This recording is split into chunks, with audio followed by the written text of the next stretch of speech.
এখনো সেই বৃন্দাবনে বাঁশি বাজে রে, এখনো সেই রাধারানী বাঁশিস্বরী পাগলিনী, অষ্টসখী শিরোমণি নব সাজে রে।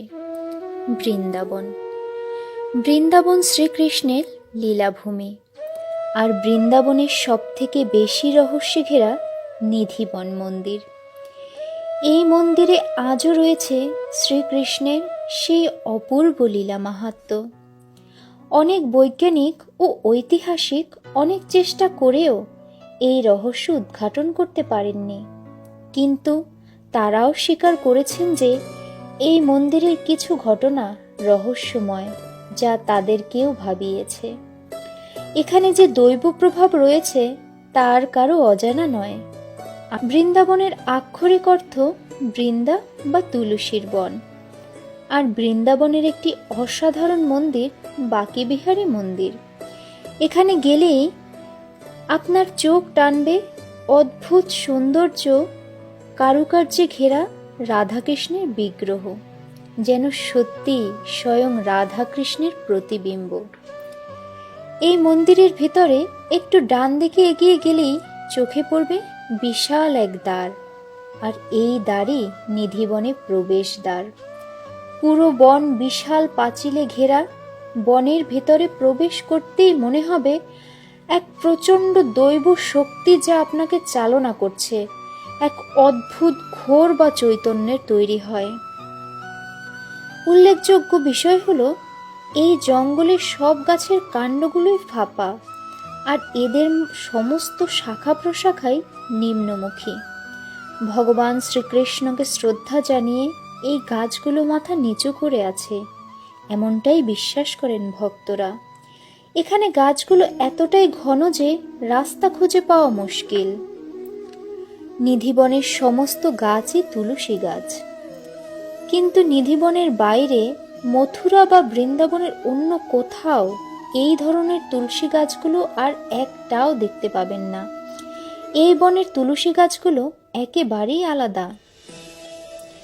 এই মন্দির ও এর চারপাশের এলাকা অত্যন্ত রুক্ষ, তা সত্ত্বেও এই গাছগুলো সবুজে ভরা থাকে। স্থানীয় বাসিন্দা ও মন্দিরের সেবায়েতদের বিশ্বাস, এই সব গাছ আসলে শ্রীকৃষ্ণের সঙ্গে লীলা খেলা গোপিনীরা। রাত্রিবেলা নাকি এই গাছগুলোই স্বরূপ গোপিনী হয়ে শ্রীকৃষ্ণ রাধারানীর সাথে রাসলীলা করে থাকে। এখানে প্রতিটি গাছ জোড়ায় জোড়ায় দেখতে পাবেন, আর প্রতিটি গাছের নিচে বিশাল গর্ত। কিছু নিউজ চ্যানেলের রিপোর্টাররাও নিধিবনের এই রহস্য ভেদ করার চেষ্টা করেছিলেন, কিন্তু সবার একটাই মত, কিছু রহস্য রয়েছে এখানে যা বিজ্ঞানের আওতার বাইরে। বনের মধ্যে ছোট ছোট অনেক তুলসী মঞ্চও দেখতে পাওয়া যায়, আর বনের ঠিক মধ্যে রয়েছে একটি এক কক্ষের মন্দির। কক্ষটি খুব একটি বড় নয়, আর এই এক কক্ষের মন্দিরটির নামই রংমহল।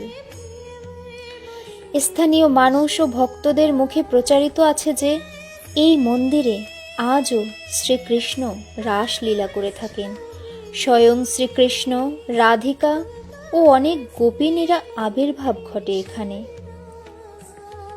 ভক্তরা বিশ্বাস করেন তাদের ভক্তির টানেই রোজ রাতে শ্রীকৃষ্ণ ও রাধারানী বাধ্য হন এখানে আসতে। বিজ্ঞানীরা বিষয়টিকে যুক্তিবাদের দিক থেকে দেখার চেষ্টা করেছেন মাত্র, কিন্তু তারাও স্বীকার করতে বাধ্য হন যে নিধিবনে রাত্রিবেলা এমন কিছু ঘটে বিজ্ঞান যার ব্যাখ্যা দিতে অক্ষম। এই বনে একটি জলের কুয়ো রয়েছে যা বিশাখা কুয়ো নামে পরিচিত। রাসলীলা করতে করতে বিশাখা নামের একজন গোপিনী তৃষ্ণার্ত হয়ে পড়ে, আর তখন শ্রীকৃষ্ণ তার বাঁশি দিয়ে স্বয়ং কুয়োটি খনন করেন। শোনা যায় রাধারানীও এই কুয়ো থেকে জল পান করেছেন। সন্ধ্যা আরতি শেষে মন্দিরের পুরোহিত রংমহলে শাড়ি, ঘুঙুর, পান, দাঁতন, লাড্ডু ইত্যাদি রেখে মন্দিরের দ্বার বন্ধ করে দেন, এবং সমস্ত ভক্তরা এবং পুরোহিত সবাই বেরিয়ে আসেন বন থেকে। সন্ধ্যার পর নিধিবনে প্রবেশ নিষেধ। অবাক হবেন দেখলে সন্ধ্যার সাথে সাথে সমস্ত পাখি ও দলে দলে বানর সবাই বেরিয়ে আসে বন থেকে। রংমহলের দ্বার তো বন্ধ থাকেই, পুরো বাকি বিহারের মন্দিরের দ্বারও বন্ধ থাকে। সূর্য উদয় না হওয়া অবধি মন্দিরের দ্বার খোলা হয় না, কারণ রাত নামলেই শ্রীকৃষ্ণ, রাধা ও গোপিনীরা আসেন এবং রাসলীলা করেন। রাসলীলা মানে আনন্দ নৃত্য, এক দৈবিক ভালোবাসা। পরের দিন সকালে রাধে রাধে ধ্বনিতে পুরোহিত ও ভক্তরা প্রবেশ করেন মন্দিরে। রংমহলের দ্বার খুলতেই গা শিউরে উঠবে আপনার। আগের দিন গুছিয়ে রাখা সব জিনিস এলোমেলো হয়ে ছড়িয়ে ছিটিয়ে থাকে পুরো ঘরে। পান চেবানো, শাড়ি অগোছালো, লাড্ডু আধখানা। কিন্তু অবিশ্বাস্য হলেও এটাই সত্যি, রোজ রাতেই শ্রীকৃষ্ণ রাধার সাথে গোপিনীদের নিয়ে রাসলীলা করে এখানে। নিধিবনের আশেপাশের কোনো বাড়ির জালানা দরজা এই বনের দিকে নয়। অনেক ভক্ত অত্যন্ত কৌতূহলের সাথে নিষেধ না শুনেও এই বনে রাতে লুকিয়ে প্রবেশ করেছে। কিন্তু সকালে তাদের মধ্যে কারো মৃতদেহ, কেউ বোবা অথবা কেউ সম্পূর্ণ বদ্ধ পাগল অবস্থায় পাওয়া গেছে। ওখানে বাসিন্দারা আরও বলেছেন যে অনেকেই শুনেছেন গভীর রাতে বন থেকে ভেসে আসা নূপুরের ধ্বনি। আসলে না গেলে বোঝানো সম্ভব নয় এমন দৈবলীলা। তবে বিজ্ঞানীরাও এটাই বলেন যে নিধিবনে এমন কিছু রহস্য আছে যা বিজ্ঞানের আওতার বাইরে।